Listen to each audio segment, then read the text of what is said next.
অর্ধ কোটিরও বেশি মানুষের উপস্থিতি হবে সেদিন।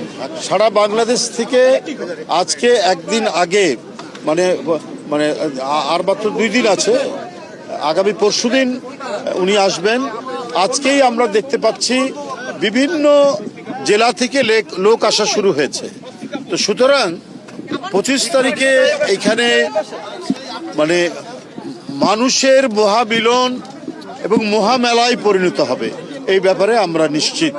আমরা এখন শুধুমাত্র উনি নেমে একেবারে এই মঞ্চে এসে এখানে এই জনসমাগম, এটা কিন্তু সমাবেশ না, এই যে জনসমাগম হবে তাদের সামনে শুভেচ্ছা দিয়ে উনি তার মা দেশনেত্রী বেগম খালেদা জিয়া, যিনি দীর্ঘদিন নিপীড়ন নির্যাতন সহ্য করেছেন, আজকে চিকিৎসাধীন অবস্থায়, তাকে দেখে তারপরে তিনি বাসায় যাবেন।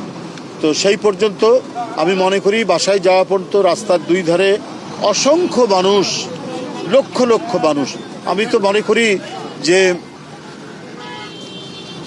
অর্ধ কোটিরও বেশি মানুষের উপস্থিতি হবে সেদিন ঢাকায়। আমাদের অন্যান্য যে প্রস্তুতি সেগুলো সম্পন্ন হওয়ার পথে, চূড়ান্ত হওয়ার পথে। আমরা যে সমস্ত ডিপার্টমেন্টকে বলেছিলাম, আমরা চিঠি দিয়েছিলাম, বিশেষ করে স্টেজ এবং ভারপ্রাপ্ত চেয়ারম্যানের নিরাপত্তা, কারণ উনি 17 বছর পর আসছেন, জাতীয়তাবাদী শক্তির একজন প্রতীক, তাকে নানাভাবেই মানে তাকে যে সতর্কতা এবং তার যে নিরাপত্তা, সেটা বিধান করার দায়িত্ব প্রথমত সরকারের, তারপর দল সে বিষয়ে পদক্ষেপ গ্রহণ করছেন, একটার পর একটা তারা সেই প্রস্তুতি নিচ্ছেন।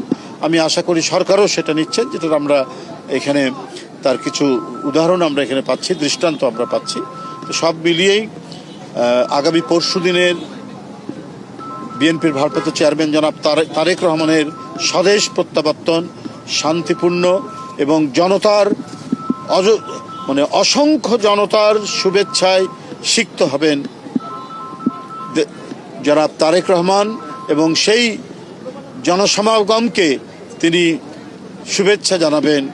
অনেক দিন পর তিনি ফিরে আসছেন, তাদেরকে অভিবাদন জানাবেন।